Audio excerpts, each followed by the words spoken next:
IASകാർക്കും IPSകാർക്കും വമ്പൻ ലോട്ടറി പ്രഖ്യാപിച്ച് പിണറായി മന്ത്രിസഭ.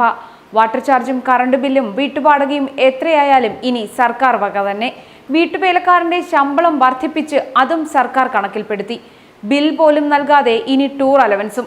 വീട്ടിലെ നടത്തിപ്പുകാരനും പരിധിയില്ലാത്ത അലവൻസ്. സ്വകാര്യ വാഹനങ്ങൾക്ക് ഇന്ധനം നിറയ്ക്കാൻ എത്ര കാശ് വേണമെങ്കിലും മുടക്കാം. ഓർഡർലി എടുപ്പിക്കാൻ 5 പോലീസുകാർ ഇനിയുണ്ടാകും. പ്രളയത്തെ തുടർന്നുള്ള ചെലവ് ചുരുക്കൽ സാധാരണക്കാർക്ക് മാത്രം. മന്ത്രിമാർക്കും IASകാർക്കും IPSകാർക്കും ഇതൊന്നും ബാധകമല്ല. ചെലവ് ചുരുക്കലിന്റെ സർക്കാർ നിർദ്ദേശം നിലനിൽക്കെ സംസ്ഥാനത്തെ IAS, IPS, IFS ഉദ്യോഗസ്ഥരുടെ ആനുകൂല്യങ്ങൾ കുത്തനെ ഉയർത്തി. യാത്രാ അലവൻസും സ്വകാര്യ ആവശ്യത്തിനുള്ള ഇന്ധന അലവൻസും വീട്ടിലെ ജോലിക്കാരന്റെ ശമ്പളവും അടക്കമുള്ള ആനുകൂല്യങ്ങൾ വർദ്ധിപ്പിക്കാൻ മന്ത്രിസഭ തീരുമാനിച്ചു.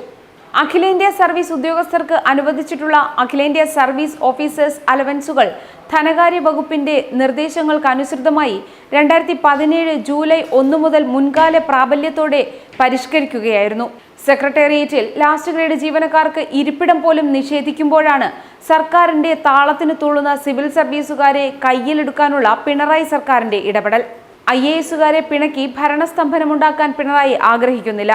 ഇനി എല്ലാം നല്ല രീതിയിൽ പോകണം. അതിനുവേണ്ടിയാണ് IASകാരുടെയും IPSകാരുടെയും അലവൻസ് ഉൾപ്പെടെ കൂട്ടുന്നത്. വീടുകളുടെ വൈദ്യുതി ചാർജും വെള്ളക്കരവും പൂർണ്ണമായി സർക്കാർ വഹിക്കും. ബില്ലിന്റെ പകുതി തുകയാണ് ഇതുവരെ നൽകിയിരുന്നത്. അഖിലേന്ത്യാ സർവീസ് ഉദ്യോഗസ്ഥർക്ക് ഇപ്പോൾ താമസ സ്ഥലം സർക്കാർ നൽകുന്നുണ്ട്. ടൂർ അലവൻസായി ഗ്രേഡ് അനുസരിച്ച് 3000 രൂപ മുതൽ 12000 രൂപ വരെയായി ഉയർത്തി. ഇതിന് ബിൽ നൽകേണ്ടതില്ല. വീട്ടിലെ ഓഫീസ് അറ്റൻഡർക്ക് പരിധിയില്ലാത്ത അലവൻസ് നൽകാം. നിലവിൽ ഇത് 3000 രൂപയായിരുന്നു. സ്വകാര്യ ആവശ്യത്തിന് പരിധി ഇല്ലാതെ ഇന്ധനം വാങ്ങാനും അനുമതി നൽകി. 3000 രൂപയോ 50 ലിറ്ററോ ഏതാണോ കൂടുതൽ അതാണ് ഇതുവരെ നൽകിയിരുന്നത്. അങ്ങനെ എല്ലാ തരത്തിലും ബമ്പർ ലോട്ടറിയാണ് സിവിൽ സർവീസുകാർക്ക് അടിച്ചിരിക്കുന്നത്. വീടിന്റെ സുരക്ഷയ്ക്കായി 3 ഹോം ഗാർഡുകളെയും 2 സെക്യൂരിറ്റി ഗാർഡുകളെയും അനുവദിക്കും. പഠനത്തിനായി 4 വർഷം വരെ അവധിയും നൽകും. 3 സൗജന്യ സിം കാർഡുകളും അനുവദിക്കും.